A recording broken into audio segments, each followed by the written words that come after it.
Welcome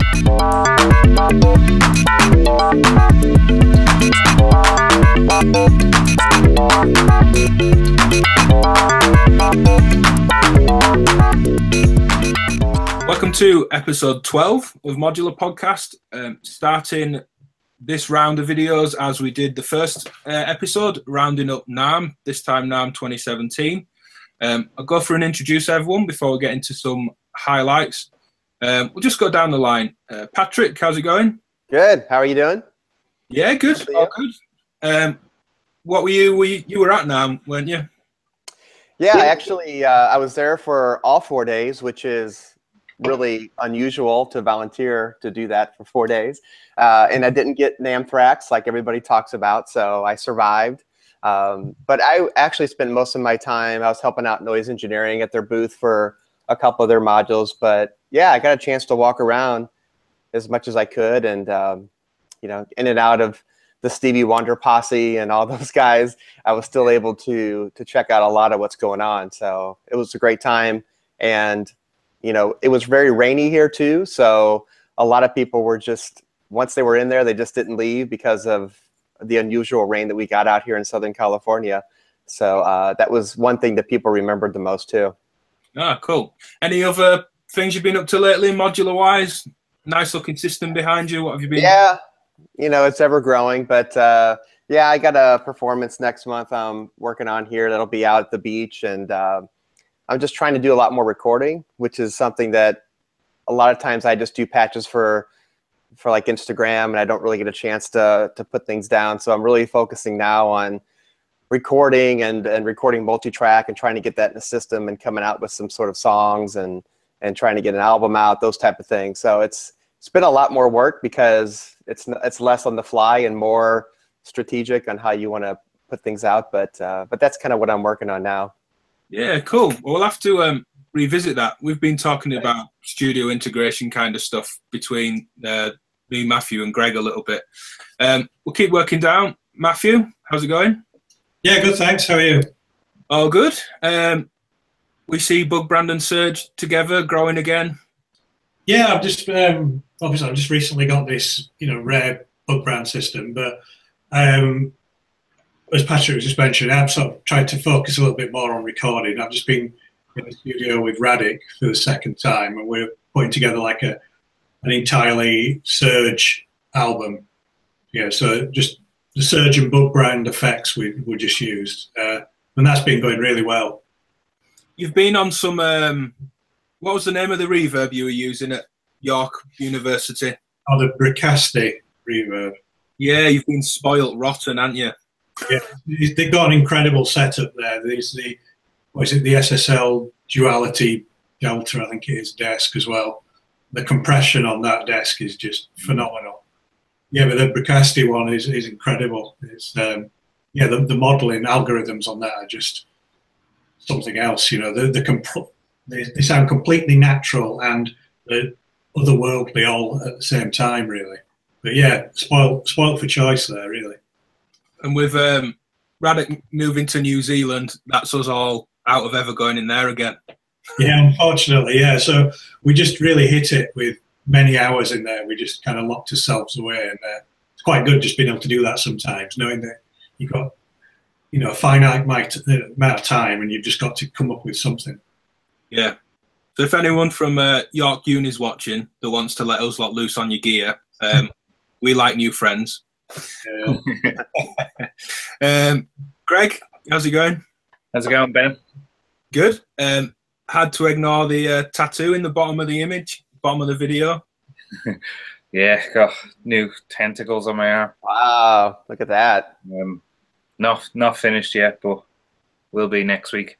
The uncoloured bit at the top still makes me think of Earthquaker Devices, the pedal company. Yeah, yeah. Oh, yeah, yeah. Yeah. I think I want to hit them up and say, I did this for you. I'm such a massive fan. Yeah, might do. Good idea, actually. You have to get patch cables on the other arm. Doesn't from the last podcast, doesn't Felix Tuesday Night Machines have kind of designed like that, tentacles with patch cables? Oh, does it? Oh, wow. That's kind of his logo, isn't it? Yeah, the Yeah. graffiti looking octopus thing. Yeah, it's cool. I don't think he's got it as a tattoo though. No. Can't believe it's been a full year as well since we've come full circle. Our first show was NAMM. 1 year old. Yep. It's been nuts actually. The amount of people that just go, yeah, we'll come and talk about modules. It's weird. Just as an off topic, speaking to some friends doing guitar stuff, and people might know I teach drums, but it's not really a focus on anything. The DivKid and Modular thing's obviously what you're watching, but they're getting cymbal endorsements and things like this, and it's such a different world to Modular. They're seemingly having to work really, really hard to get any glimpse of like a discount, even as an endorsed artist at times. Whereas, you know, we do things like this and chat, and obviously the videos I'm doing take hours, but it's so easy to speak to people and get hold of gear and try it and share ideas, and it's nuts. That's why I think your tattoo method's the best way, Greg. Yeah. I'm going to use that now. If you just write "I love Ben Davis" and Maleko on the other, and you're really nice to him as I introduce him. So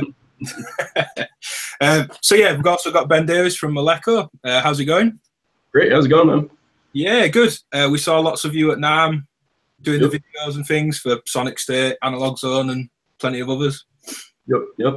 Yeah, we've got our synth boxes we're working on.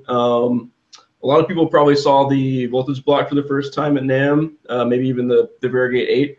So lots of good attention on all that stuff. It was a really good time. Yeah, and just because a couple of people have asked me, and you've told me personally twice now, so sorry to keep badgering you about it, but we didn't see any sound or anything from the boxes. Can you just tell everyone why? Yeah, so there definitely were shipping delays on getting PCBs in, and these boxes were only about a month and a half in the development at the time, so they had PCBs in them, but we didn't have time to fully populate the boards in time for the show. So now that we're back, we're getting into actually populating the boards, programming them, and everything to get things running. So hopefully we'll have audio demos and more information pretty soon. Yeah, cool. Yeah. Well, yeah, what better place to start than there with the Maleko stuff? It ties you both together nicely as guests, Patrick and Ben. The voltage block, I think that's one of the better, not to say that they were all bad, but one of the best demos from NAMM for me was the Basimilus being sequenced the hell out of by the voltage block.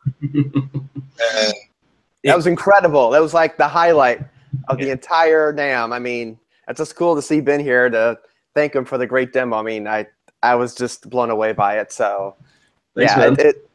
I can't wait to get one in my hands. Yeah, those two pretty much are paired like all the time in my case. It's just being able to randomize and then obviously, live record all the parameters. You get so many sounds out of the Basimilus just throwing that much CV at it, especially doing smooth and stepped to get all types of different, combinations. And then the fact you can set different step lengths, divisions, it gets pretty crazy. A lot of fun. I'll pull an image of it up, the voltage block, for those that don't know what we're talking about. For me, I was just saying off air that it's basically what I've been doing with pressure points and analog memory modules for a while, where I use that as almost like a preset shifting system. Right. Modules like Basimilus or say Elements or even Rings or any kind of full voice, whether it's drums or melodic, where you just need lots of different CV to make it feel like you're almost, it's not presets, but almost like patch shifting. Right. And this gives us lots of that in far less space. I mean, essentially, if you don't clock or CV it, I mean, like any programmer, like the pressure points, each step is essentially a preset. So you hit step 1, that's 8 voltages. It could be this delay time, this cutoff, this, decay time, and then the next step could be entirely different. So you could either play it manually, clock it, or CV address the steps. So it's pretty versatile in that regard. Yeah, I saw. It's also got CV recording, right? So you can just move in real time. Yeah, by hand. Yeah, so like it'll live record as you move it. But then one thing I added in, so basically, if you go into shift mode, it's always recording once it's moved, so you can record like offsets. So if you want steps 1 through 8 to be, like 3 volts or something, you just move it once, let it record over, and then come out of that mode, because otherwise it's looking for movements in order to actually record. So for more like quicker movements, the normal mode will do that, but if you go into shift, you can record, more like offsets over multiple steps. That's useful for creating a starting point. If you're playing around with all 8 and you go, right, this is where I want every step to be a variation of this. Yeah, totally. And there's also presets on top of, each step. There's 16 presets internally, which would be a snapshot of all of the step data and smoothing options, divisions, all that stuff. So that can be saved as a single preset, and there's 16 of those standalone. But if it's tied with the Varigate, you get 100. Just all the different settings that can be stored in there. That will be one preset. So it can be your step lengths and divisions and stuff, and then you go to another preset, and it can be entirely different. Scales, smoothing, all that. Yeah, cool. Yeah. We just did one slight niggle. I'm not one to criticize, but I'm going to do. It's not a particular. It's not me slagging off your product. Don't worry. But I've just taken some in for some footage coming up, and I was a little bit gutted. I have to be honest with you here, that the output jacks on the Variegator at the bottom, but they're on top on the voltage block. Right. Yeah. We had, so initially I think the buttons were above the jacks on the Varigate, and we had thought about putting them all the way to the top, but it was pretty far into production, or just a couple weeks from production, and we're like, well, we don't want to make this major of a change this late.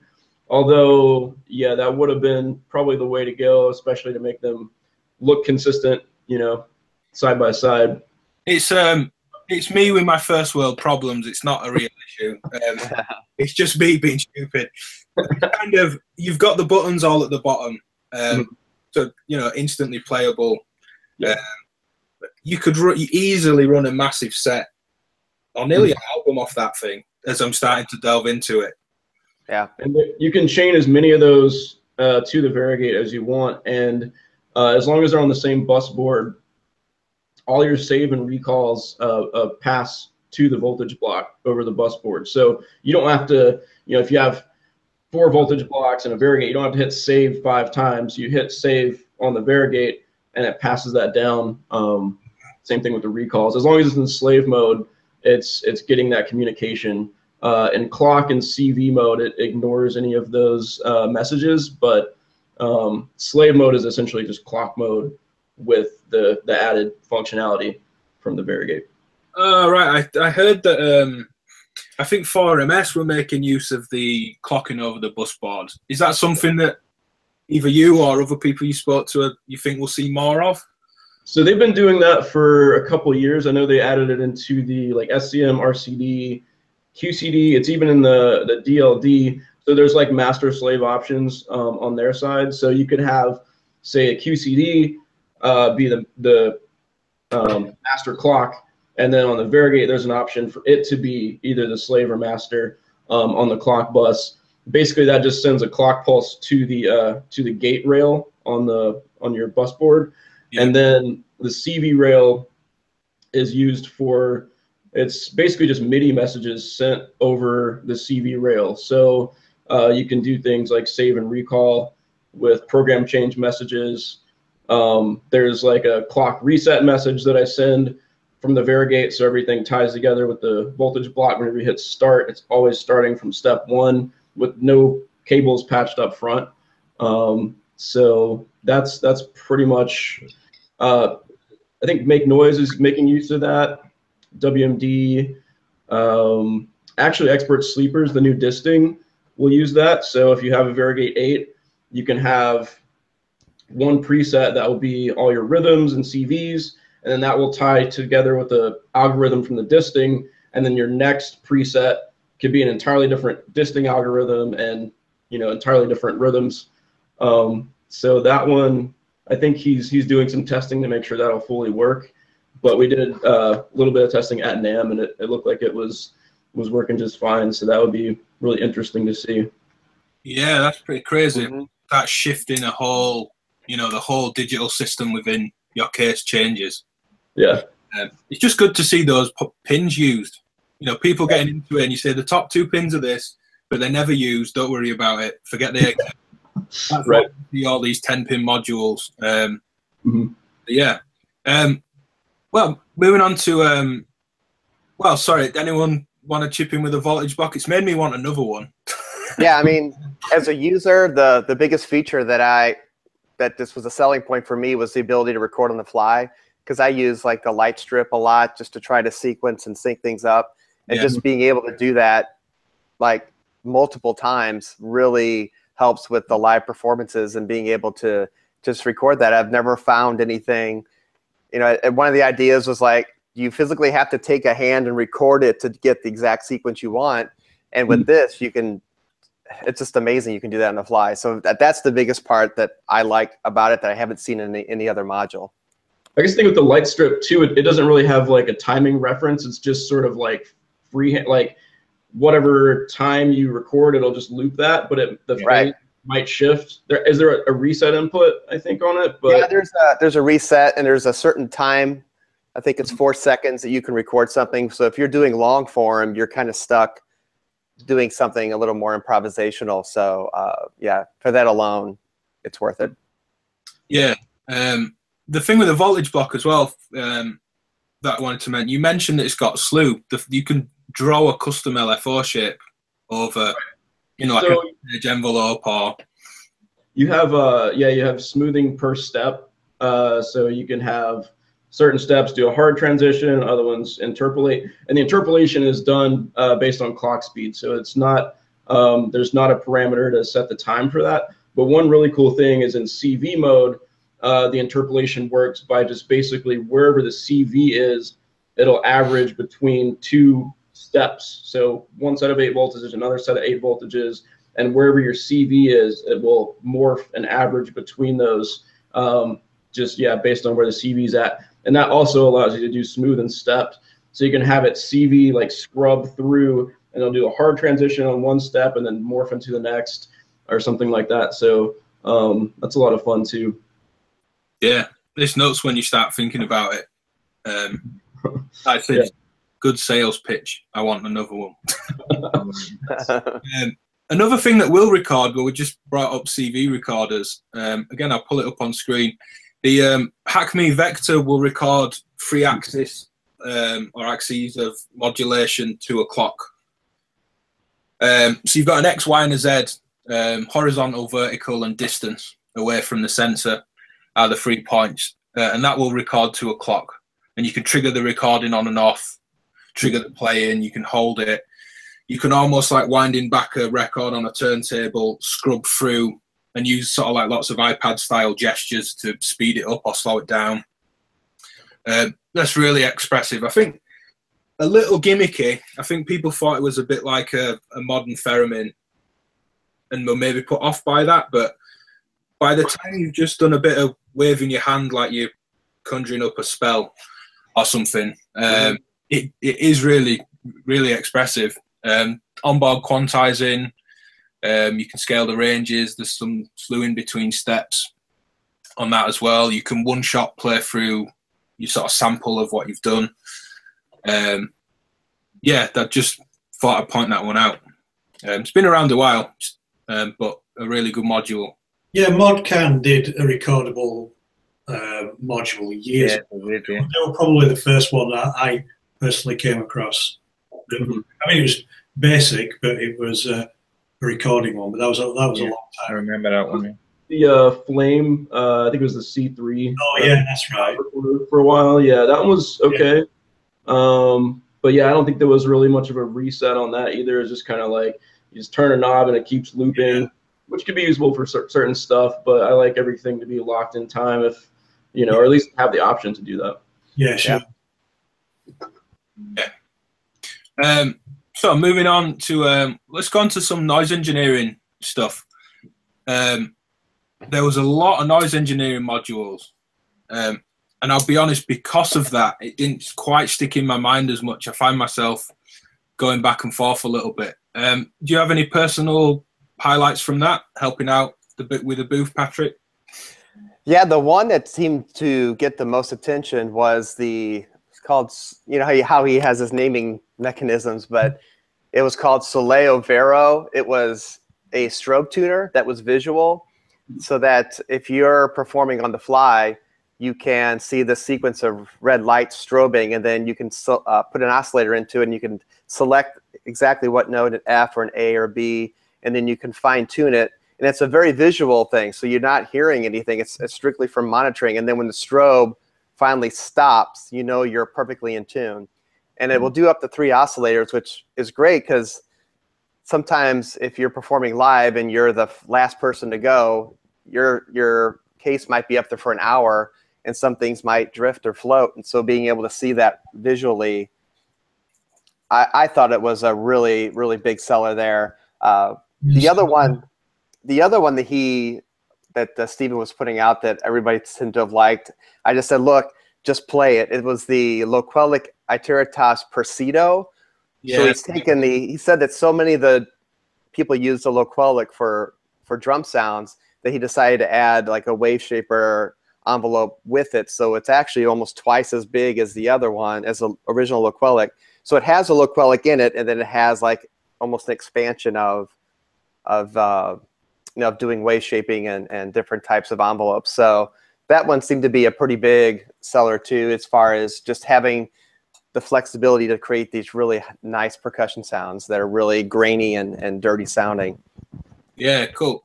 I'm just trying to find pictures, but obviously we're going to run into this through the show, that because it's all from NAMM, new products, I'm not going to find, nice images done in a studio of all these new modules. Yeah, and it was, he has them. If it's in purple, it's a prototype. Yeah. I didn't see any photos out there either of it. There might have been an Instagram video he put out. And then he had also put out a 16-step sequencer, which he just revealed for the first time. And so there really isn't much more to that other than what was at NAMM. Wow. So I thought those were pretty impressive, just based on the feedback from everyone else that I was showing. The strobe tune is a fantastic idea, because obviously it sounds really good. Cueing and all the sort of PFL listening that you might want to do while mixing. Things like the WMD performance mixer have it. I know Erica Sims have just brought out the PFL expander for their little stereo mixer. Yeah. The little CD, the audio thingy's 2HB one is a strobe tuner as well. Yeah. Yeah, that's right. Yeah, I remember looking at that. But any visual to help. Yeah. Well, performing with others. I think that's the thing. A lot of people, I remember asking Detachi the question for an interview a while ago about tuning. He said he's never tuned to anything, just by ear, which is obviously fine. And he said it himself, it's fine, when you're playing on your own. But if you're playing with a musician that has a frame of reference, or even just someone else with Modular, there's got to be a frame of reference. Yeah.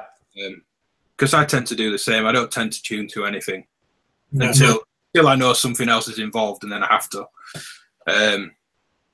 Which kind of makes me laugh on, I don't know if you can see the red module back there, the ADAC quantizer with a little keyboard button layout.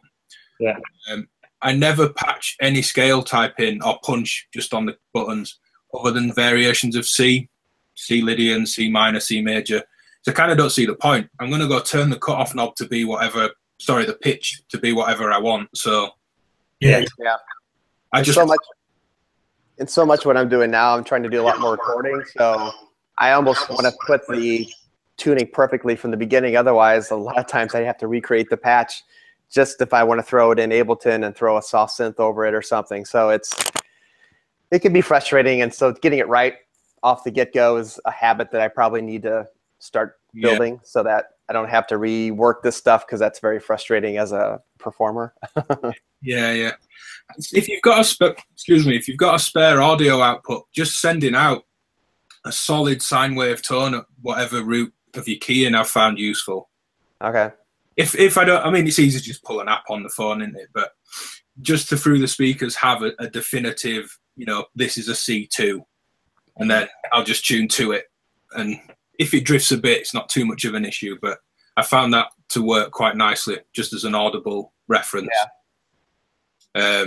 I think I found a video. I don't know how well it's gonna. I'm not gonna try and play the video because I think YouTube will sort of kick itself. But that's looking like what I remember of the module. So yeah, that's it. A full Laquelic was it with one envelope or two? Two. Wow. Oh, it has. There's two. It's Laquelic with the two oscillators, and then within that, I believe it puts the two together as one envelope. So it's just one. Yeah. And then there were knobs like attenuverters to control the 4 parameters based on that envelope, essentially? Yes, okay. Yes, correct. Cool. And then you could freeform it. You could throw it with a gate, or you can, you can sequence it as well. So it all, I like the ability to free, and it has a little trigger button too. So I think it does. So you can tap on it to create the sounds more on the fly. It amazes me how many people forget a little play button. I find it so useful when I'm in that headspace of I want to just make a collection of sounds, and then I find it 2 different headspaces for me.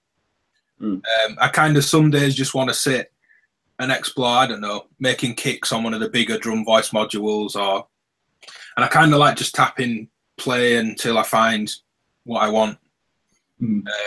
So I like when people put that on. Useful for effect stuff as well. You want to just fire it into a big reverb or something.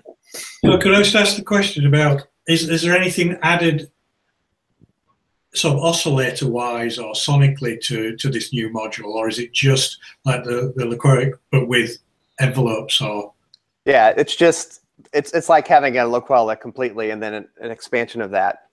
Right. There might be some wiring in the back end that maybe it's a little smoother. I'm not familiar with the engineering side of it, but yeah. Well, that's, I mean, because I do have a Laquelic and I absolutely love it. In fact, it's one of those kind of very few modules where it's like, try and make a bad sound with that. It's like everything that when you approach it, it's like every single sound is incredible. Yeah. You're kind of like, I'm not really getting it with this. It's like every single sound that comes out I'm always like, wow, this is just blowing me away. Mm-hmm. Yeah, there was one of those that swept across a lot of friends, wherever they are, close friends or otherwise, that everyone seemed to get one. Yeah.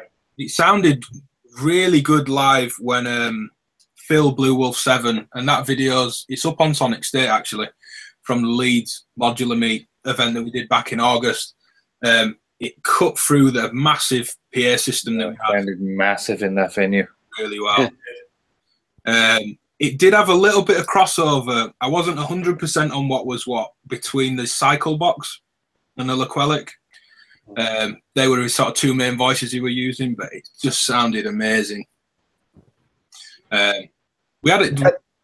It seemed like there were a lot of sequencers that were new this year. Maybe that's the thing.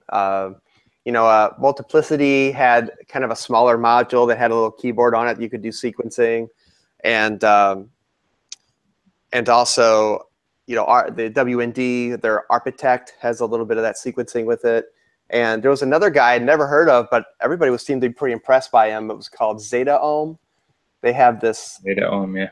Yeah, like a 16-step sequencer. It has a small little computer display where you can do some ratcheting and stuff within those. And the buttons are themselves kind of funky looking. They're not normal circle. They're like icons of different things, almost like anime or something. I don't know the history behind it, but he seemed to be, that was his, yeah, that's it there. It's, yeah, it was really cool to play with it. I was not expecting that much excitement, especially with just the screen, which is actually the colored part there. But there is ways that you can do all sorts of cool ratcheting in between and pitching and sliding, and I was pretty impressed.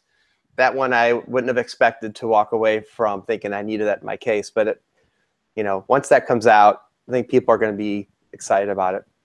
Yeah, I remember Ken Flux 302 saw this back at NobCon, and he was really, I'm sure he still is, but really excited and vocal about this one at the time.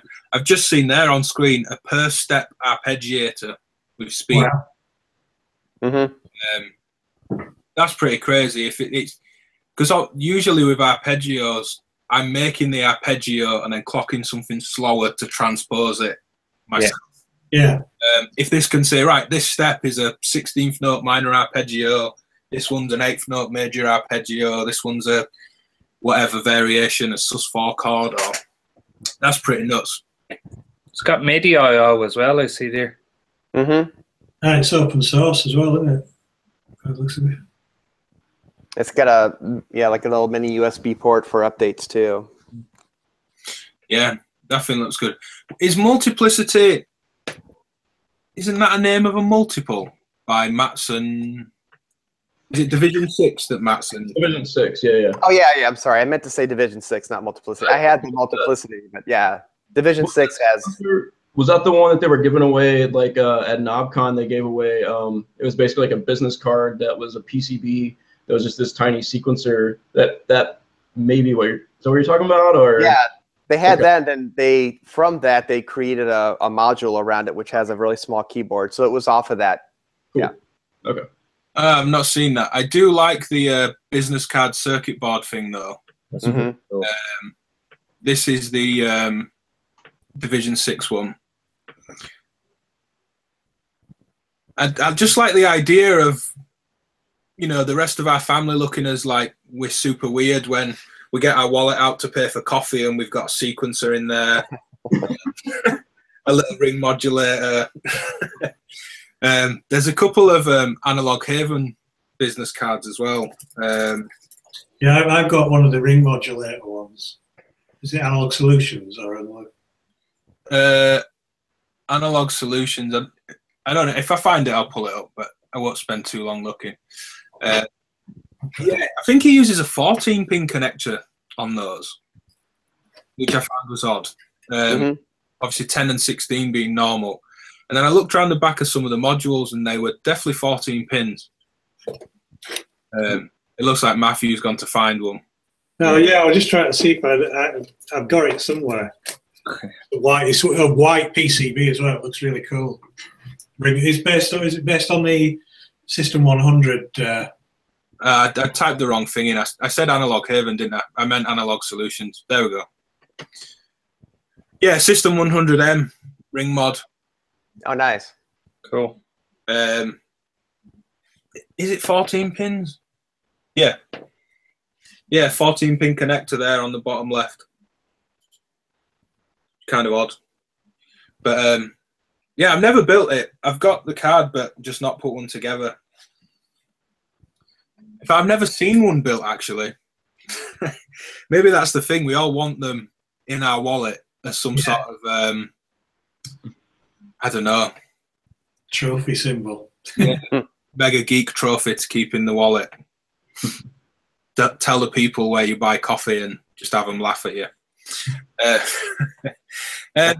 One thing I think a few of us have seen already is or got already. I've just seen you've got one, Patrick. The new Qubit Contour, I think you've got. Yep. Yeah. First impressions, having been playing around. Yeah, it's being able to chain the 4 envelopes together is really cool. I mean, the fact you can put one gate in and have all these different delays and different ways of the envelope shaping, and it's really cool. You know, just to have it as a 4 envelopes separately works for me. I mean, as far as space, you know, I think it takes up about as much as the like the IntelliGel ADSR I have is, but that only has 2, where this has 4. But being able to loop it as well, So you can actually start a loop. You can take the trigger out, and then it would just continue through. But what makes it a contour is that as the one envelope changes or ends, the other one begins, and then when that second one ends, you can trigger it to the third one, or you could trigger it back to the first one. So you could actually create a loop within a system. So you could loop them any way. You could loop them 1, 2, 3, 4, or 1, 2, 3, 2, 3, 2, 3, 2, 3. It could go on forever. That type of thing. So you can loop it back into itself just to create these scattered out envelopes just off of one single gate. So I put a patch up that showed it just by itself in kind of a slower video, just so you could see how the attack and everything was working. But and then the attenuvert is something else that a lot of people were impressed with. You can actually have control over that, which a lot of envelope modules don't have that. No, it goes up to 10 volts as well. And I think it was Mark that's Umcorps, well worth checking out. Some of his patches did some fantastic feedback drones with Dope Spring Reverb, which were a bit of an eye-opener when I got into modular. But he mentioned that there's so many modules that all take different peak voltages for, say, opening a filter fully or a VCA. It makes a big difference having that on board. So yeah, have you got one coming as well, Greg? Yeah, I've got one on the way. I'm looking forward to trying it. I heard Patrick's patch just before we came on. Sounds nice. What are you gonna? I mean, it seems perfect with you having the other qubit stuff to tie it to Chord. Well, qubits seem to be going with everything with 4 channels. Every new qubit module seems to have 4 channels, so that seems to be what they're going with. So, I mean, there's the filter coming out with 4 channels as well, isn't there? Yeah, that's called the tone.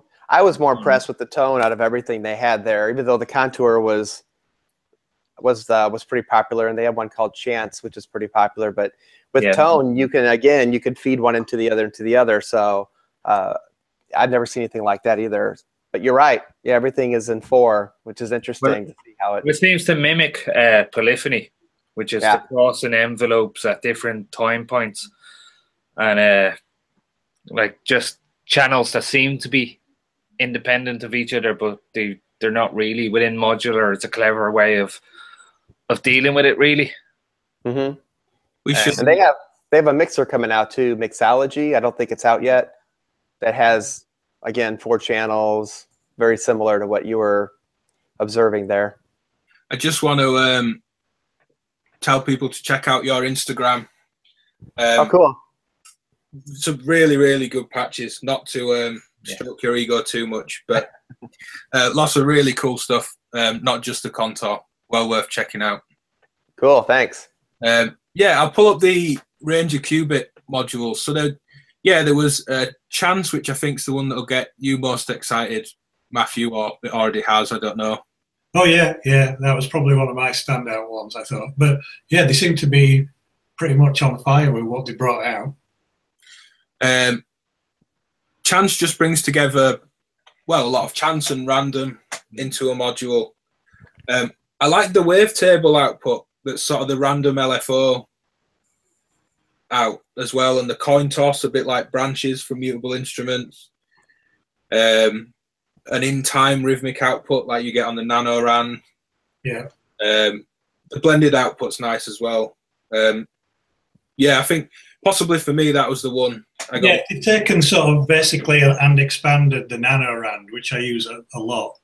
This is going to be really good. I like the freeze input as well. Yeah, that's nice. Mm-hmm. It's almost like having that drunk friend you need to point at and tell to shut up. You just stop, shut up for a minute. Hang on. You know how that one works with the voltage block? It's probably like that, where it basically just holds all the outputs at their current state, or because the way I do that in the Varigate is it's a random generator, but it'll loop whatever is randomly generated. It'll like freeze that and actually make it a continuous loop. So I'm not sure if that's how that works, or if it's more of just a hold sort of thing. Yeah, I got the impression the freeze is just a hold. You know, high voltage in, everything just stops and holds at whatever level it's at.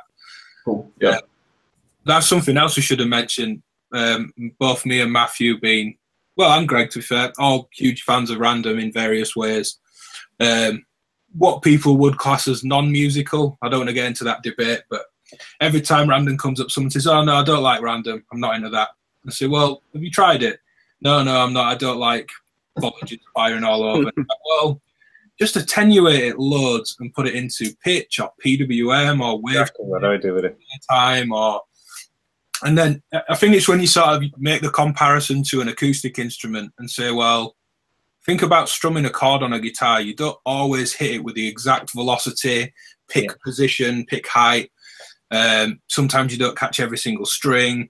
You can't ever repeat a note exactly dead on, which is why, you know, MIDI playing a guitar sample pack doesn't sound like a guitar in the slightest. But yeah, tone looked good as well. In terms of chaining channels, Patrick, or Ben, if you got a chance to check it out, is that giving you more filter poles? Is it a 2-pole or a 4-pole filter? I think it's a 4. Let's see, it's 24 dB. Just looking on the modular grid page. Look like they're all independent. It looks great for feedback loops though, as well. You know, if you patch passes back into themselves, having a mixer next to it. I think things like that, I've been looking for things to go in the feedback path of effects modules, like the DLD and ZDSP, for example. I think my favorite thing at the minute is the Moleco dual Borg in the feedback loop for the DLD. It just sounds stunning. It's a little big if I'm trying to make, well, it's not for what it is, but I want a really nice slim solution. You sort of see all the effects are in that top case, to have some sort of tonal shaping in my effects feedback loops. I'm going to try the music thing, 4HP EQ. See if I can find that. Which actually is a dual. It is a dual EQ,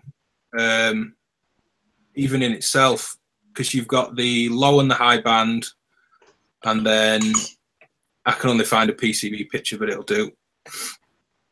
Yeah, there we go. It sounds cool as well. I chatting to VCO ADSR earlier about this one, but I was thinking with 2 of those, you've basically got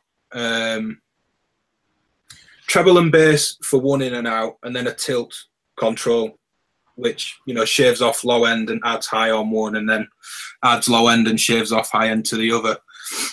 He says he's been running his kick into the treble and bass control and hi-hats into the tilt. Yeah.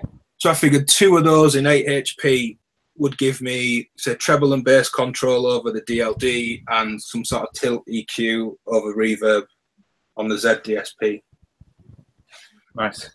I wonder what that would be like. The only thing is I'll need some sort of attenuation control as well, because the level, obviously going back into a delay, also heavily affects the amount of feedback that you're getting. But yeah, the other qubit modules,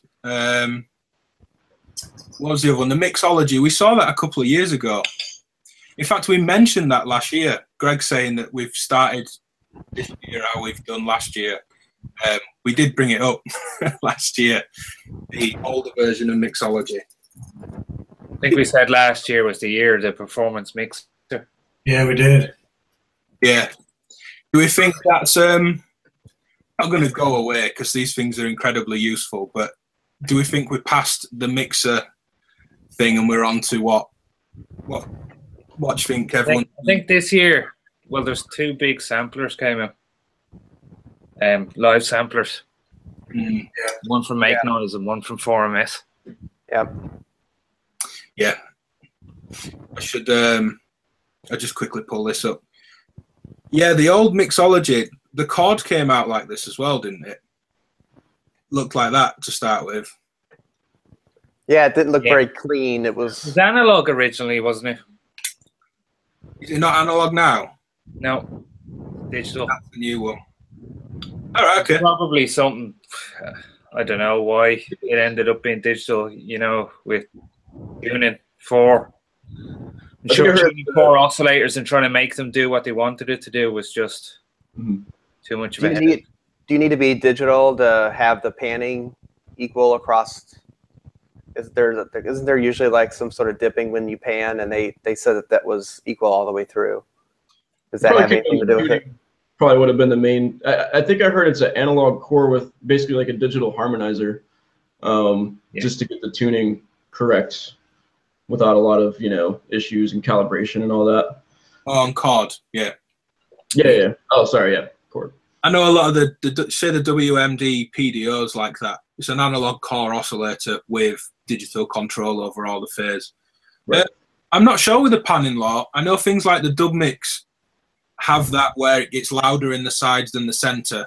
I know the Happy Nerding one, the pan mix, which although it's nothing to do with NAMM, is well worth a look at.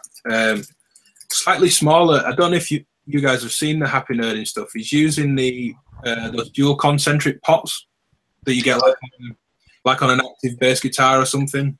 So he's managing to save quite a lot of space.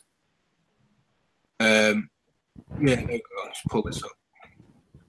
His little 3x mixer offset attenuator with these pots on feels great, and he's just made a VCA in that format. So that's now got even pan law. One that I tested with him a while back didn't, and I was panning hi-hats left to right, and it kind of felt a little odd to me.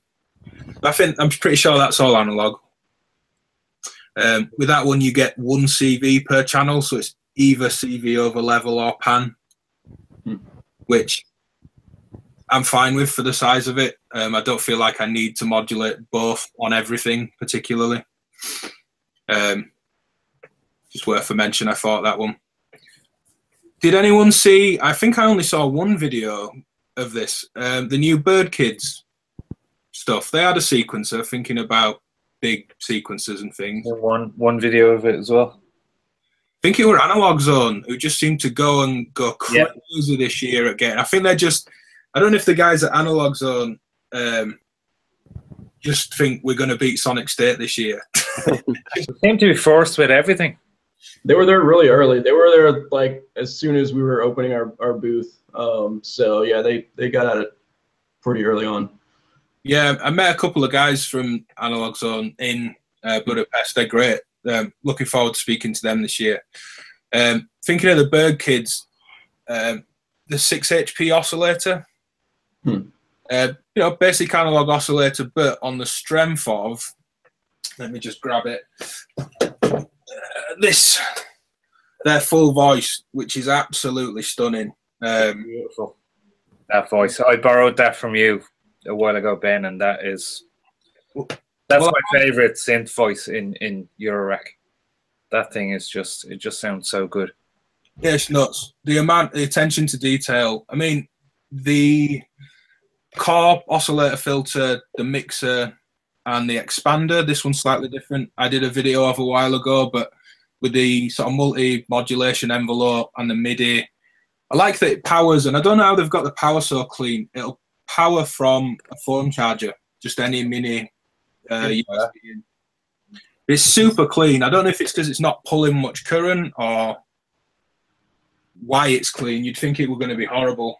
But that sounds good. So these smaller, just single analog oscillators, it's not all bells and whistles particularly, but that stood out as it's probably going to sound really good. Yeah. I think so. And then the other things, I'll pull up the sequencer. This, by the way, selfless promo. I'm looking on my own website, DivKidModular.com, if anyone wants to know it. Yeah, this was the sequencer, and no one's really said anything about it. I don't know if it's because it was in such a sort of primitive state, but big screen, plenty of outs, that sort of patch bay on the top right.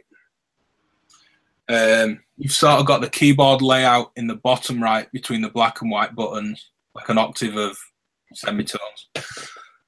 And they're building on that. I think they call it the bird's nest system. Kind of. Is it a touch screen? Is it a bit? Is it like the ModCam type thing, or not? Is it? I don't think so. But they're building this. He talked about it back at Super Booth. You sort of see this bus in the middle, and they're building something into the cases, I guess, around the power bus boards that's got mixing. I've absolutely no idea what it is, so it's pointless trying to quote me on any of it. But on Muffwiggle it says studio quality mixing, which I think's been called out a little bit. People have said, well, actually, you've said this 5 times now. What does that actually mean? But I'm just taking it as, really clean busing of voltages back and forth. And they've got these little, it's kind of hard to see on this thumbnail, but there's loads of little 2 HP strips in between their modules that are acting as in and out buses for this internal system they're building. So far, it was interesting. There's not much information on it yet. Mm-hmm. But well, we say this about everyone, don't we? Really, we should stop saying it because it's just a bit of a given. But Michael at DivKid, really on the ball. He's great. And if it's anything like that voice module, I'm sure it'll be good. What about the Morphogene? That was one that I think got a lot of people excited. Did either of you have a chance to try it, Ben or Patrick? I didn't get to check it out. Yeah, I saw a demo of it, but they didn't have the audio up, so I couldn't quite get a good taste of what it was doing. But they were pretty excited. That was the highlight of the Make Noise booth for sure. It's I thought they'd said they were still producing the Phonogene, but Greg, I think you corrected me in saying they're just supporting it. They're not going to keep producing it. Yeah, that's what Tony said.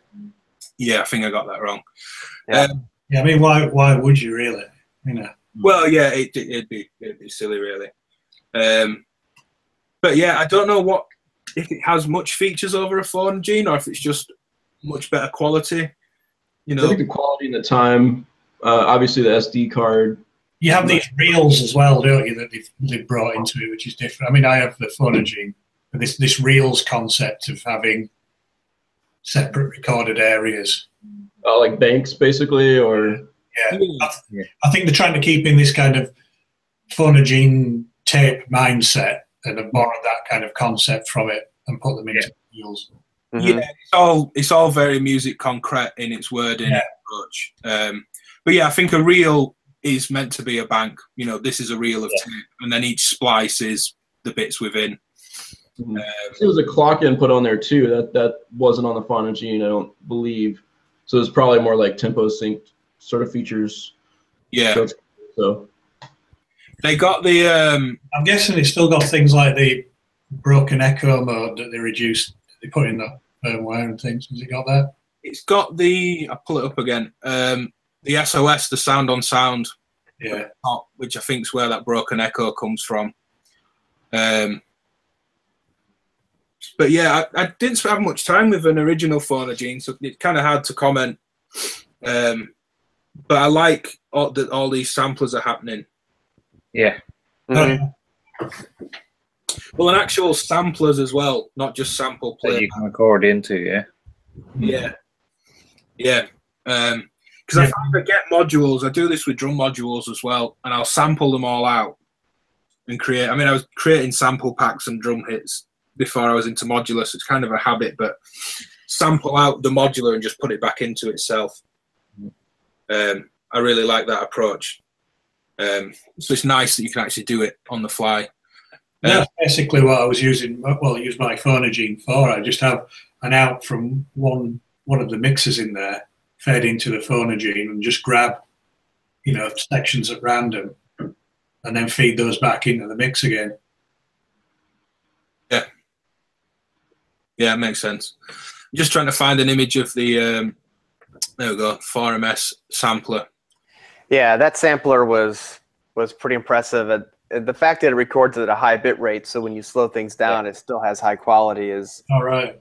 That was the biggest feature that I walked away from. And yeah, between that and their topographic delay, those were the two big ones from that booth.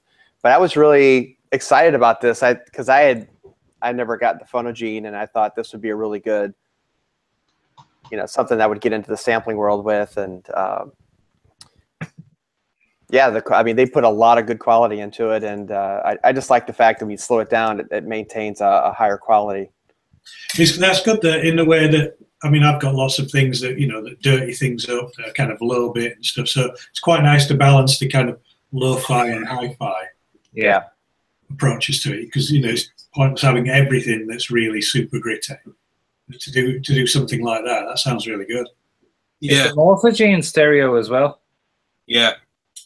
Both stereo. Yeah. See, the thing with this new sampler, the DLD, in its noise floor, something stupidly low for modular as well. Well, whatever it is in terms of numbers, the quality on the DLD is amazing. So let's put this in high regard before I've even heard it. But yeah, we should mention the delay as well. Wasn't that Matthias? Is it Perch, his last name? That was involved in the firmware for braids, the bees in the tree stuff. I get the two guys confused. Apologies if either are watching. There's two guys in there that do all the mutable alternate firmware. One does the bees in the tree stuff, and one does the parasites. All right. Firmwares, and there's different people. Slightly cut off image, but it's the only one that's coming up. Again, this is slightly difficult considering they're not out and there isn't product images all over the web. Yeah, I liked it. At first when I heard the name, I thought it meant different delay taps, like when you see a multi-tap delay, but it literally means tap in a rhythm and it will learn a rhythmic pattern, which is pretty amazing. I don't know anything else that does that. No, I mean, I'm the same as you. I thought it was just tap, some sort of manual tap time, Yeah, either tap tempo, or like you see the 4 different taps on the Sputnik 4-tap and crossfit module, and certainly in guitar pedals and plugins, there's multi-tap delays that run, an 8th note against a dotted quarter note, and all the different sort of taps of delay time. Yeah, Matthias Perch, I guess, last name. But that looked really good as well. I don't know when these are out. Did anyone catch what they said in terms of month, end of the year, coming soon? No. Not sure. Didn't know. There's also, thinking of samplers, the Assimilator from Rossum that they announced back at, had it at Super Booth. They announced it really early on, and it was literally just a panel at the time. But I think they just wanted to announce the concepts. Yeah, there wasn't any update on that at NAMM, right? He was mostly showing the Morpheus, or Morpheus, and I think what's the expander for Control Forge, the satellite. Yeah, I know the satellite's coming soon. But yeah, this audio rate phase modulation, I guess it's just ideas in a minute. I don't know how far they are because they haven't really said, but that's coming soon as well. So I think year of the sampler is probably the right. Isn't there a tape-top one coming out as well? Yeah, Joseph Frioli, that's Detachi, just teased that. They've been teasing the product for a while, haven't they? It's called One. I think it's just a one-shot sampler, but 96 kilohertz, 24-bit, high quality CV over sample. What's the size on that one? Like 4 or 6 HP? It's pretty small, right? Yeah, it's small. Oh yeah, 4 HP, I think. Yeah. Wow. It seemed to me like a mega high quality radio music from Music Thing. Different approach, that being like a looping radio station, this being one-shot samples, I think. I think videos will be, probably by the time this goes online, they've got some videos to come on that one and all the product stuff. I've only seen teasers so far. I wanted to bring up just to see general thoughts on it, really, because I get asked a lot, is the bubble of Eurorack going to burst? When are Korg going to start making modules? Why aren't we seeing any? Well, yeah, Korg. I get asked about Korg a lot. With the idea that if Korg came out and said, this is the official MS-20 original filter in Euro, it would do really well. But does anyone think about Eventide? Well, you can see there on that post, I've gone straight in with... again, whatever happened to... Yeah, I'm not slagging off at all. That's not the purpose, but I like that we can be critical of things and talk about it. The Generalissimo, I think we commented last year that it was missing CV over the things that we'd want CV of, like the tear page and crinkle and wow and flutter. Strymon have said that's not happening now. And I did ask them on Twitter. I've no contact at Strymon, no personal, someone I can email and get answers to chat to. But they said that they are making developments and progress towards a Eurorack module. But then this was announced as well, the Eventide delay. Isn't there some kind of prototype that people are making up, or it looks like the space box? Oh, I've seen that. Yeah, that's not real, right? I was thinking on Modular Grid, it takes 600 milliamps at 12 volts converted. But yeah, it's unofficial. Okay. Yeah, that's an instrument. Instruments, but I can't remember his name. And he put like a Moog workstat in Modular and gave it really gorgeous sort of little wooden, look like little handmade switches. I know things like chaos pads and chaos oscillators. His system's got all sorts in. That's got to be the issue, though, hasn't it? With the Strymon and the power and Euro, it's just a mix. Yeah, that kind of DSP. Yeah, needs a lot of power. Well, I know, like a Big Sky. People think certainly with Strymon, why don't they just put a Big Sky behind a panel? I think that's 350 milliamps a side. Yeah, it is. Yeah. Weren't the Roland Eurorack from last year, weren't they pretty high? And yeah, they were. The IRA stuff, yeah. Yeah. It's like 400 or 500 on the positive rail, I believe. At least those could be desktop and have their own power. Right. Although it'd probably be kind of hard. So you have like the wall wart input, but if you're racking that, you have to chain that back out of your case to plug it into something or cut a hole somewhere.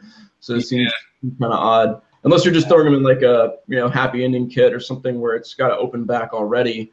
But yeah, that's going to take a ton of power if you have a few of those. Seems like. Yeah, I think they had issues when they actually announced that, and the Roland guys were demoing it last year in like a Dope for 9U case, and I think they left a row or so empty because it was just like, this case isn't going to deal with these modules. Yeah. Which it seemed like a bit of an oversight on that. But never mind.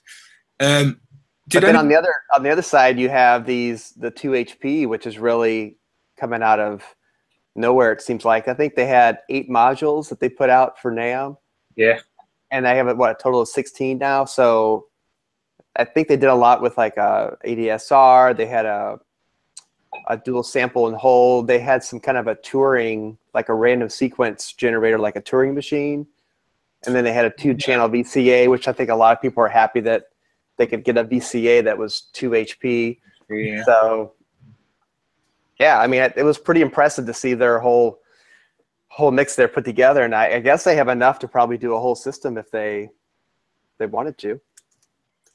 Yeah, I'm being quiet because I'm trying to find modules, but yeah, it was like we talk about the Pico range. It was like, of course that could work as a system, but I think most people are going to buy this for these little kind of case space fillers where I can put another set of VCAs in there, or it's just really useful. I have a 2 HP filter, and it sounds okay for 2 HP. Yeah. Do you think that people are looking at size of modules now as being a big deal? It just seems like a year ago, people were like, how do I fit a lot into a small amount? And then you have the Qubit that says, well, we're giving you some hand room now. So I think is it a big deal? I don't know. I think people are always going to be divided on that. It's like, you know, the size of, I mean, the cost of cases, people are going to try to pack as much in there as they can, but then other people are like, I need to actually be able to get my fingers in here and mess with this stuff. So it's definitely a balance, you know. But the Pico stuff I've really been impressed with. That, you know, at 3 HP, it's really usable, and I want to check out their DSP module. The demos I heard sounded really good. No, when we were at Superboom last year in Berlin, it was just amazing. Just had an entire system of it, and you know, with the ones with the drum ones with like the sampled like Juno chords on them and stuff, it just sounded incredible. You know, you walked out in a small box. It was purple mist in the distance, wasn't it? Me and Matthew really went for it with trialing to do the whole, well, what Analog Zone and Sonic State have done, try and do the media journalism thing and capture all this footage.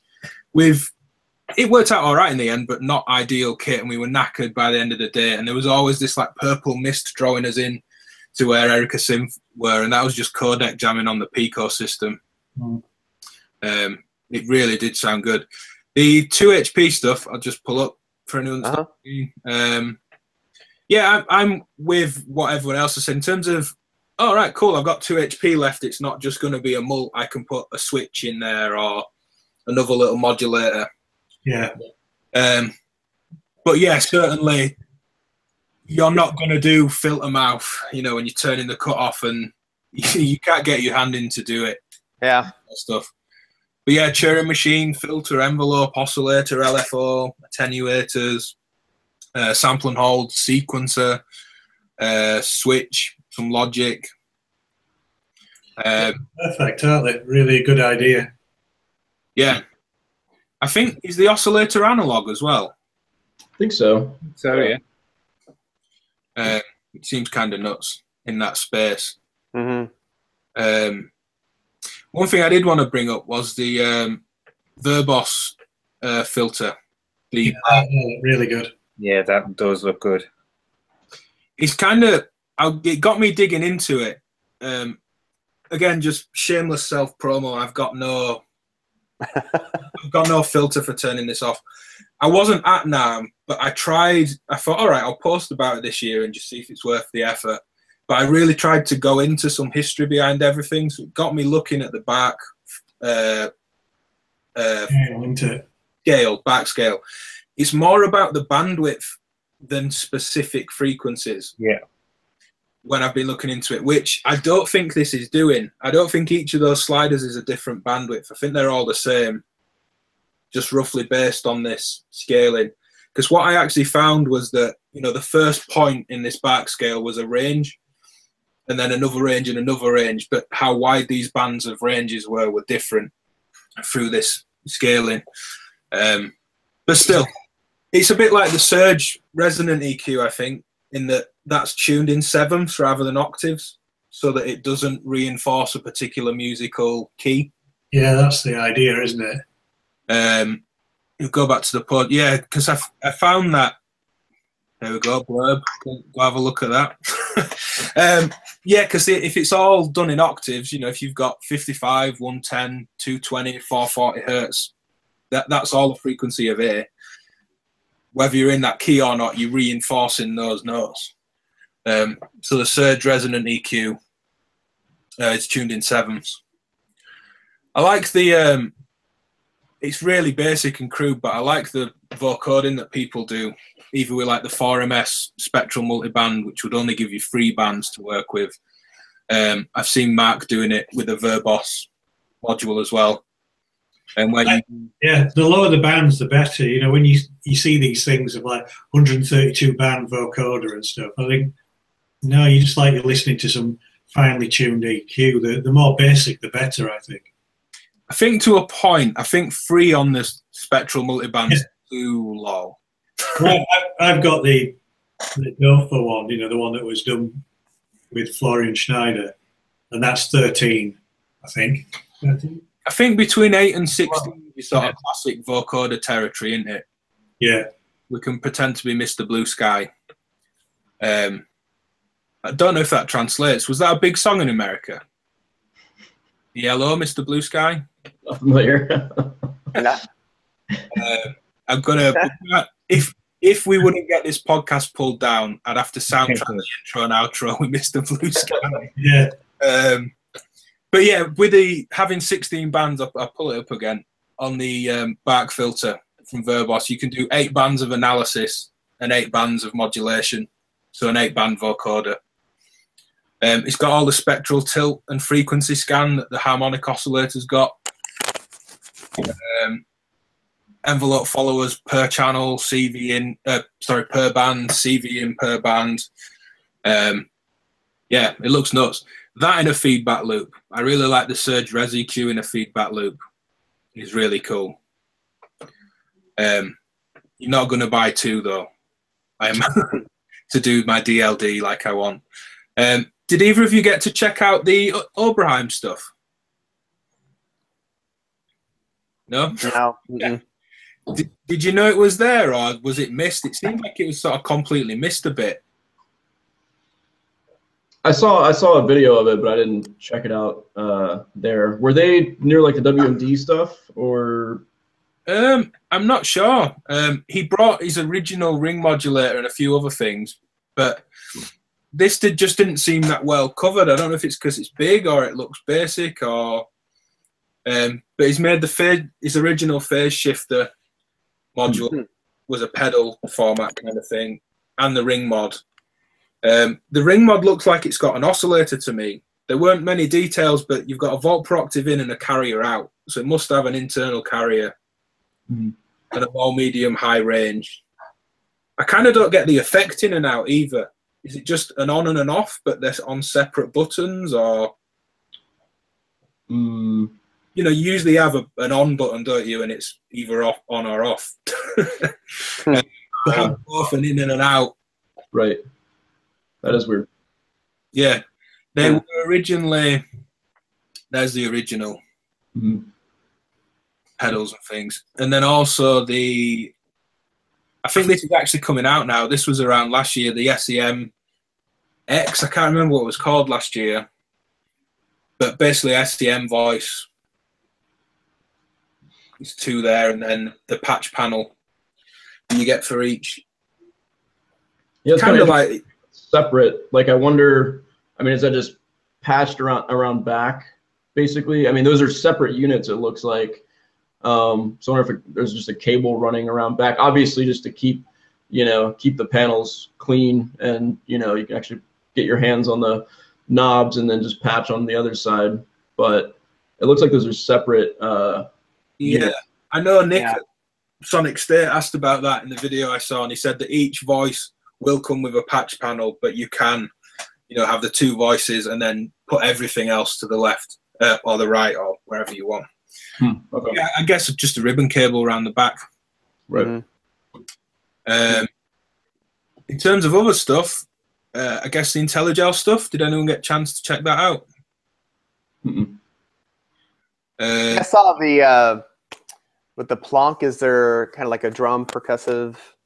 That looks cool, yeah. Yeah, that was pretty cool, and it has a little waveform readout at the top. You can make some really cool drum sounds. It reminded me a lot of like a hex inverter, bass drum or something like that. But I didn't get a whole lot of time with it, but it did look pretty impressive. It's with Applied Acoustic Systems that built, was it called Chromophone, their plugin? Yeah. And they've done some of the stuff that comes with Ableton Live as well. Some of the modeling stuff for string and electric and those bits of software. The one thing that seemed to ring with this one was a few people said it's got a random button just to completely randomize all parameters, that no one heard a bad sound.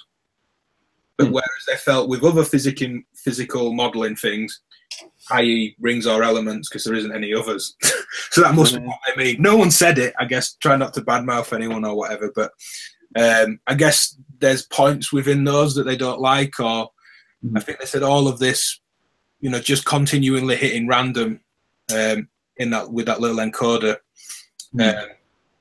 on all accounts sounded good. That's cool. So they had another module that reminded me of like the light planes, where you could, or like the old like DSI. Dave Smith has the the TouchPad, where you can do a bunch of different scales and quantizing, and you can do them for modulation. It seemed really versatile. Yeah, it looked like it had kind of a strum. I think you can set it to one channel, and the other outputs become like expanded out. So it's like one mode across all four, and you can almost strum the pad like 4 guitar strings, and lots of different modes in that. Again, I went into detail of all this stuff on this post, but there's no way I'm going to remember all the NAMM stuff. New quad VCA. Again, probably not exciting, but useful. Yeah. It reminded me of blinds and veils, the mutable one. It kind of looks like similar. And there's only so many ways to do a quad VCA, but it looked kind of similar. And then Shifty, which seemed to do a lot of different sequential switching, random switching as well. It had plenty of different modes, and an update to Spring Ray. I don't know if either of you guys know. I think he said it's a current-driven tank now and not a voltage-driven tank, so it's a lot cleaner.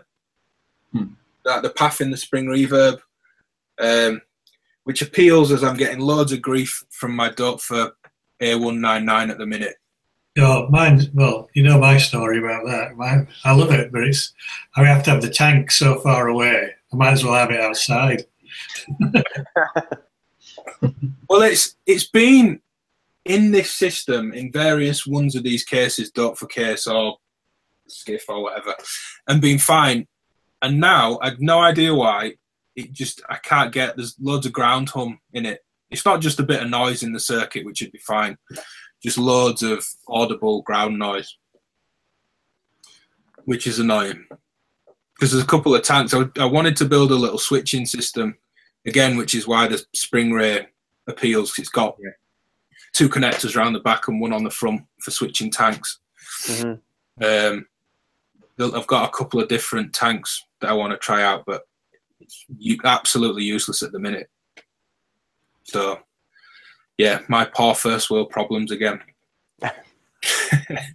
So what's overall feeling from NAMM? Like, I know you mentioned the NAMM fracks that everyone ends up getting ill, but it seems like compared to, I know it's very, very different, but compared to Super Booth, nicely carpeted floors, air conditioned, it seems like it's in a good convention center. Whereas Super Booth, you were walking on hard marble for 3 days. Well, it seemed like Hitler's marble, no less, as well, isn't it? Yeah, Hitler's marble. His own personal marble. Well, the location for Modular over the years has tended to get bigger and bigger, space-wise, where you're not having 3 different people in one booth just trying to get space. It seems to be expanded more and more, and they're in a nice spot where you just walk in and you're right next to the Moog booth and DSI and all these other larger places. So I thought the positioning was really good this year. The fact that Sonic State and Analog Zone, those guys were on it early and they had a mission to do like 100 videos or whatever it was. It seemed very more organized, and maybe just people in Modular understanding more how to do their demos. Like the demos even on YouTube are a lot cleaner now, where sometimes they'll have the mic output and then the actual modules. So you have 2 different, you're not trying to listen to something amongst a crowd, which is nice to have 2 different input channels going into a video. So maybe just the fact that a lot of the videos coming out of it were timely, more organized, cleaner. I think that, that just made it look for a better NAMM without being in there. But once you were inside, I thought the booth was well positioned, a lot of space, and everybody for the most part was together, except the Eventide people, which were way over there. But yeah, overall, it just seemed to be much more organized. That was the big takeaway, is people felt like it was just easier to navigate. You hit the nail on the head for videos. They were loads better this year. I think actual manufacturers maybe being more confident. I don't know, the scene's grown, or they've spoke to a wider community, or I think they were delivered better as well. I think with all the new things that were coming, people were actually delivering a mini sales pitch. And actually, I would think that this looked like a lot of it was more, you know, let's take this seriously. Let's take a month and really go through this and figure out what the method is of explaining things without it seeming like it was just random and, oh, you want to hear what? You want to record me, huh? So it's a little more rehearsed, it seemed. Yeah, I think a big part of it too, it's you know, there's a lot more attention. It's a lot more front and center now. So by the time Sonic State or someone comes around, you've already talked to enough people and you've kind of rehearsed, you know, the best way to give a demo on something. Whereas, you know, years ago, it was down in the basement. You might have one person interview you the whole day. So it's like, you know, you've already, you know, said this stuff multiple times. You really like got it down. So by the time you're ready to do a video, it's, you know, it comes across a lot better. But yeah, like definitely over the past few years, it's become, you know, from the basement to like right at the front door. You know, we were between Dave Smith and Electron, and so there was the Moleco Dark Place booth, and then WMD was just a couple rows over. So all the modular stuff was pretty much all in the same area. So if that's what you were interested in, it was easy to pretty much see it all. But yeah, it was a great year. Obviously, just NAMM in general, you're gonna lose your voice. You know, it's just, you know, loudness war. But you know, it was all worth it. It was a good time. Yeah. What was I mean, I think people don't realize, you know, and I didn't either. I didn't pay any attention to NAMM for guitar or drums or any of the other things that I do or was into prior to Modular. It was never on my radar. NAMM was a thing that I stumbled into in Modular and saw all these announcements, and I don't know why that's the first time I'd sort of seen it or paid attention. I'm sure I've just skipped past it before, but it's a trade-to-trade show, not a public show. So more, I don't know, like the bigger retailers around the US, was there more interest generally, or was it, because I think anyone can get in NAMM pretty much anyway, right? You just ask for a guest pass or an artist pass from a friend, and right. I guess if you're an artist, store, you have a blog, any kind of press, yeah. But yeah, there was a lot of attention, especially like on our, you know, desktop boxes. Everybody's like, you know, when can we get them? And, you know, a lot of people who may not have been interested in the modular stuff were over there. And I'm like, hey, well, we also have, you know, the variegate and voltage block. And they're like, well, I'm really more just interested in the desktop stuff. So it's cool to see like all those people getting into what we're doing. So, yeah. I think we're only maybe a year away, though, from them being interested in the modules. Because I think the people that were always, no, modular's not for us.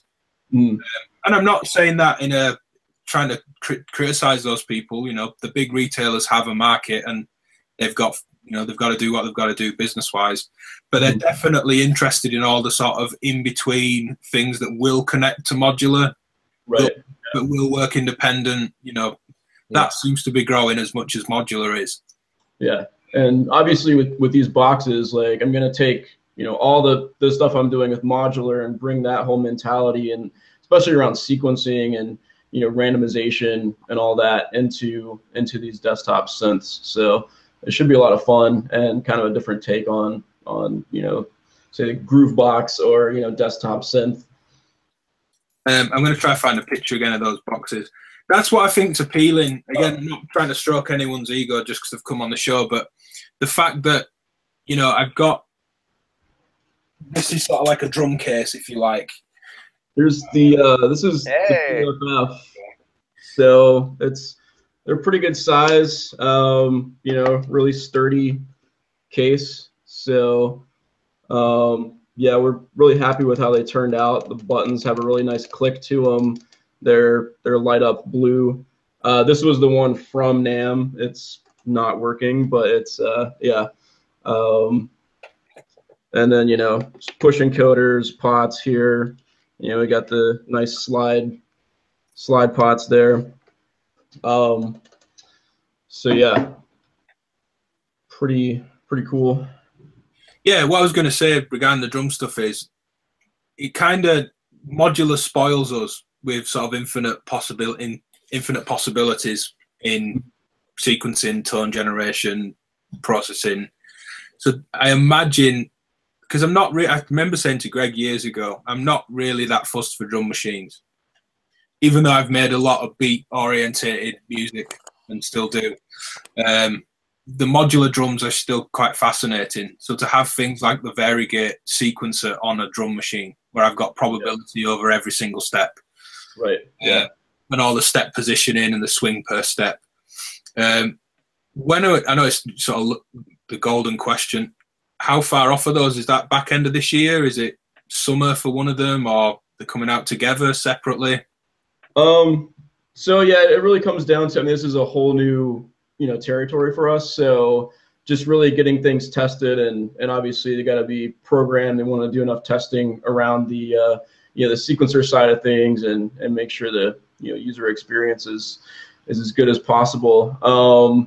But within about a month or two, we should have some pretty major updates with some sound samples and a little more information. So we've got a good idea of what we want to do, but just seeing it, actually seeing it and playing with it, we may go slightly different directions on certain things, but a lot of it's solidified at this point as far as feature set for all of them. Did any of you guys have any questions on features of any of those? Or did I hear somewhere that not that it's a rumor, I made it out as if like deep dark behind some shady building somewhere I heard a rumor, but I think quietly whispered somewhere on the internet, is it a distortion per drum sound or an overall distortion on the drum machine?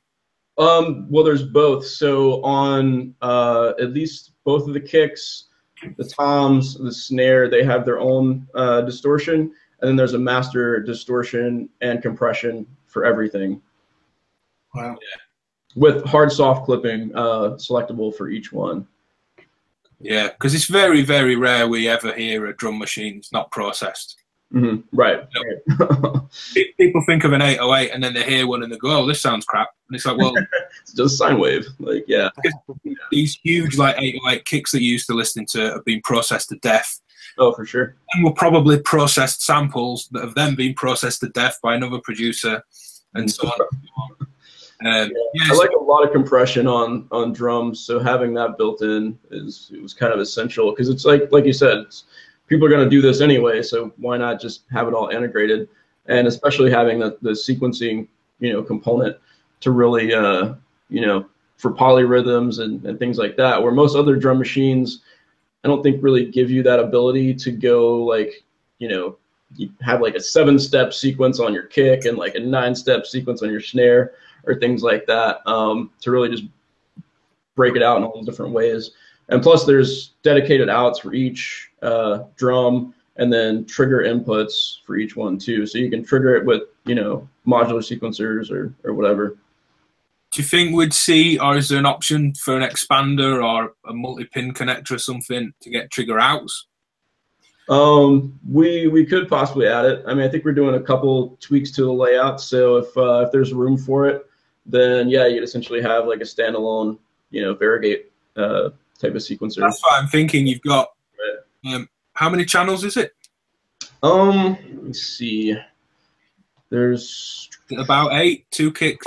I think about 8 or 10. So like the hi-hats are doubled up, closed open, and then you have cymbal ride. Let me see. Just for thinking that's an 8 or 10 step button-based familiar step sequencer plus a variegate. Right. Single one. It's one hell of a sequencer. If you get all those outs to patch elsewhere as well. Yeah, that would be pretty cool. So we'll see about that. See if we can fit it in there somewhere. Is it all analog, or is there some sample playback? So the voicing is all analog, yeah. So obviously the sequencer is just digital for triggers, but yeah, the voicing is entirely analog. I'm going to keep going because I like the sound of my own voice. The one that's done in collaboration with Industrial Music Electronics, previously Harrisman, is that a 4 voice? Yeah, so that one's 4 voices. So it's 4 wavetable oscillators. It'll be a custom wavetable set just for this synth. And that's going to go into a four Curtis filters and then 4 discrete VCAs. And since this is all digital, it can be, the voicing can be broken out. However, it can be 4 mono sequences or 1 4-voice, 2 2-voice, unison. So probably have some kind of voice routing option that should be fairly intuitive. And the idea with all of these is to basically have, anytime you adjust a slider, there will be a menu on the screen that allows you to go deeper, on the thing you're adjusting. So as far as with Modular, I've never been a fan of menus or screens. So with this, like the screen, we might go like one menu deep, like say you're adjusting the attack, and then it'll have, options for the curve for the attack, or, you adjust the K, and same thing there. So it should be very intuitive and hands-on. Yeah, I like that in Ableton Live, that any parameter you move is the first thing that comes up in the automation lane. Mm-hmm. Right. You don't need to dig through a big drop-down menu of parameters on a synth. Yeah. No, it looks good. So again, will that have CV in? What's the sort of integration going to be? So that one, it being 4-voice, we figured having CV for everything would be a bit much. We ended up going with 4 CV and gate outs, but I mean, like I said, once we try that out, we may go the other direction, or to see how it works. So currently, it's basically acting as 4 sequencers you can patch out to your modular, for example, with the 4 CV and gate outs, and then as far as I/O on everything, there's full-size MIDI in and out, USB for MIDI, clock in and out, and then on the Manther you have more CV ins and outs and like dedicated waveform outs, things like that. Yeah. Either way works great, as either having I sort of think of all these as in front of the modular. Separate, completely independent, obviously, but either having forced peak CVs out or in. I was thinking in, just going back to the voltage block. It's kind of cool having a 4-voice synth to just throw all that CV at. Yeah, for sure. Is it properly 4-voice polyphonic, or is it paraphonic mixing down? It's a full, so like it's you have your independent wavetable oscillator directly into its own filter, which goes into its own VCA. So it's an entire signal chain per voice. So there's no it's not like 4 digital oscillators into one filter or anything like that. They each have their own filter and VCA and envelopes and everything. So yeah. And all the modulation for all this would be digital, which is totally fine, because it's you have a little more versatility there, especially with shaping and all that. Yeah, cool. Well, yeah, I guess we'll just watch for those coming. It seems like, from what you said, I know you don't want to give an answer because someone will say, you said November. You don't want to. It seems like end of the year is about right. We'll see something this year. We'll see. Yeah, can't say. But yeah, in my mind, that seems about right. I appreciate the completely new thing from making pedals and modules. Right. Yeah. Yeah. Cool. Anyone got anything they want to sort of round off on as we wrap it up? Well, I'd say the Moog booth was a little different this year. They didn't have a single synth out there. Wow. Yeah, let's find a pic. They had the Moog Island that they brought to Super Booth, didn't they? Was it a really hippie kind of setup where they had all these lanes with all these artists that died in 2016? Yep. Yeah, they had it not. You couldn't play anything. It was just a memoriam to those that we lost last year. And then they had an area where you could walk up and you take a photo of an inspirational quote or something that makes you inspired by some of the people that have passed. And you could take the photo, put it on Instagram, or you could do a certain hashtag. And then, of course, part of that is it gives you a gift at the end. So once you go in, let's say you post something on Instagram, you take a photo of Don Buchlo's quote, you put it up there, and you put it on Instagram, you do the right hashtags, and then you register in this booth. And at the bottom, there's like a gift that you can put your hand in and grab. And everybody got something. I ended up getting like a pen and a little pad. But some people walked away with Mother 32s. Wow. And like a Model D. Yeah, well, I think Mother 32 and the work stats were probably the bigger things there. But the Synthro his Steve Harmon, his daughter, actually was at the booth, Leah, and she played it, and she got a Mother 32, and she was so excited. She was walking around with it. But it was kind of random on who would actually get a big gift.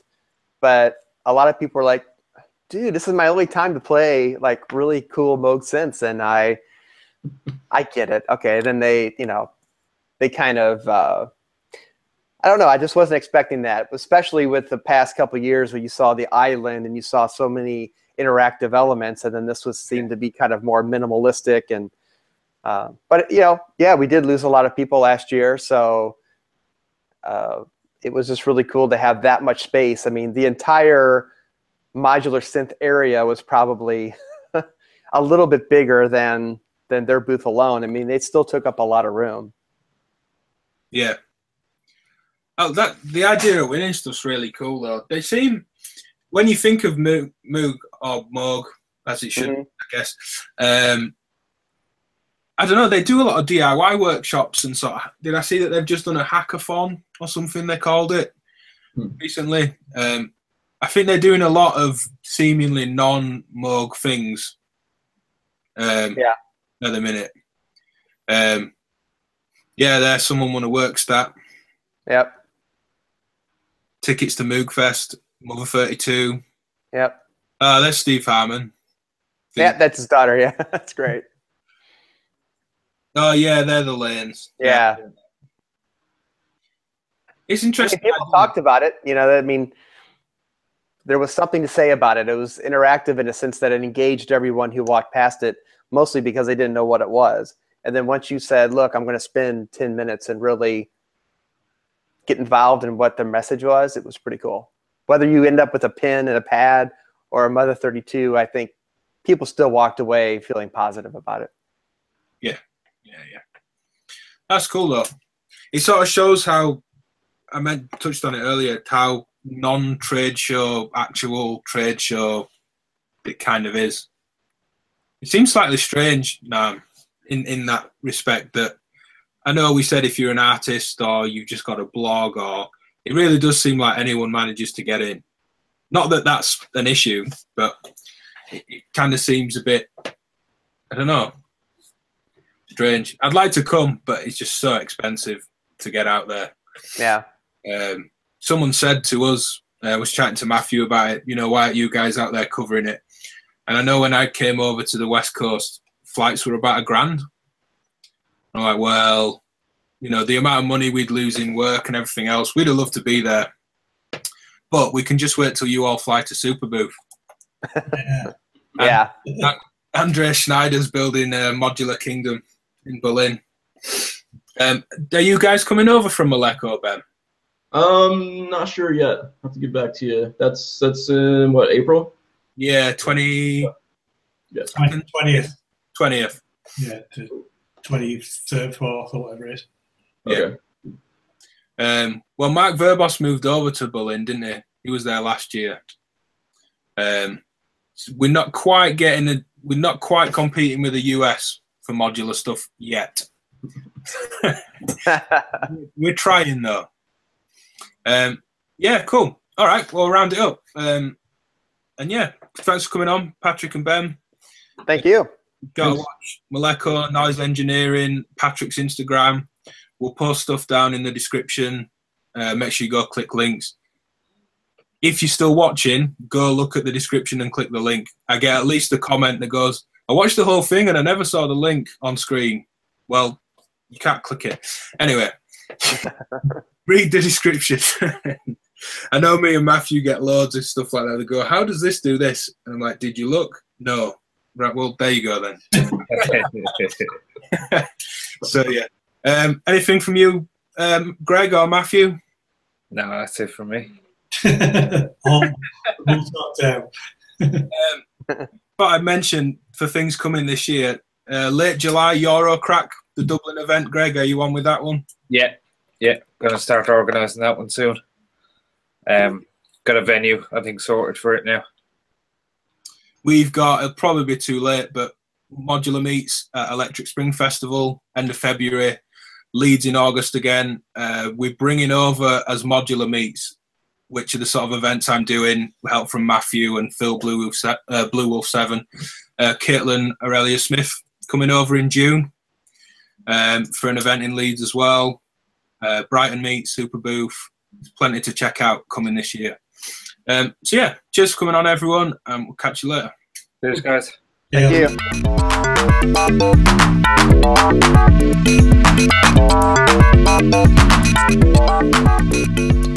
you.